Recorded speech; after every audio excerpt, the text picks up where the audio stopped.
It is very nice to greet you again. In today's video we will talk about the following. Life with an intact dog. What you need to know. One of the many decisions you may have to make as a dog owner is whether to spay or neuter your dog. Spaying and neutering refers to the veterinary practice of surgically removing a dog's reproductive organs.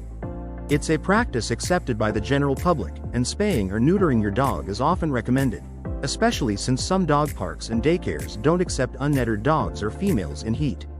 On the other hand, it's common for breeders and competitors to keep their dogs intact.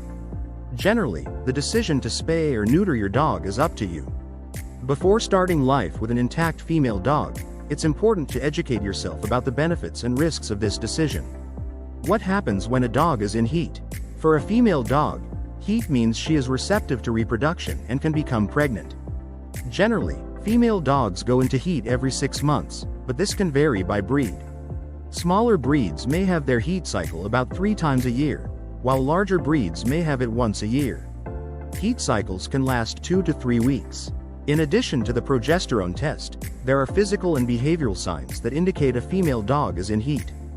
These include swollen vulva, bloody discharge, frequent urination, persistent licking, increased attraction to male dogs, decreased appetite, restlessness, clinginess. Since things can get complicated when a female dog is in heat, you may choose to use a diaper or sanitary pad.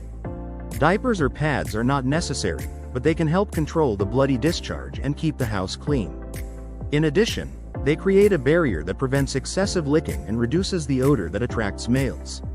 If she uses diapers, it's recommended to change them regularly to prevent irritation or infection. You should also supervise your dog while wearing a pad or diaper, as she could remove it and bite it. How to prevent unwanted litters. The heat stage is when the female dog is ovulating and receptive to mating. Ovulation occurs when the eggs are released and occurs 1 to 3 days after the onset of heat.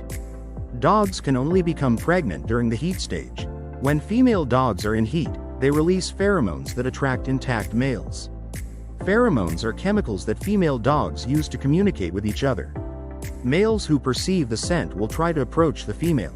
Once this happens, they can become very persistent. The advice is to supervise your dog to avoid unwanted attention in pregnancies.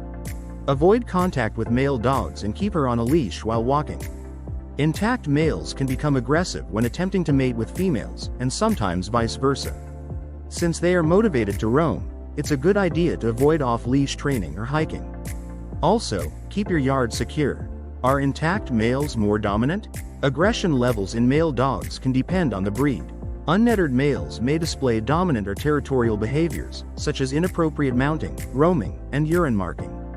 They could become more aggressive, especially with other males or when a female in heat is nearby. Can intact males and females be in the same home? Dogs reach sexual maturity between 5 months and 1 year, so it's a good idea to separate males from females before that age. Intact males are fertile throughout their lives and do not have reproductive cycles. They can fertilize a female at any time if she is in heat. Unnettered males and females can live together. However, if you choose not to spay your dog, you should monitor and supervise him closely. Never leave them alone together and keep them separated at all times during the female's heat. Even brief interaction can result in pregnancy. Not all female dogs show obvious signs of heat. They may begin ovulating before their fertility is noted.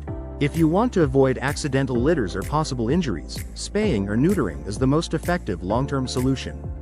Additionally, spaying and neutering can help prevent pet overpopulation.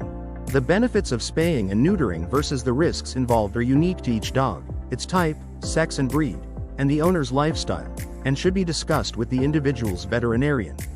It is a pleasure to inform you and help you. If you have not subscribed to the channel, you should do it now. Take care of yourself and your furry friend. A hug, and until the next video.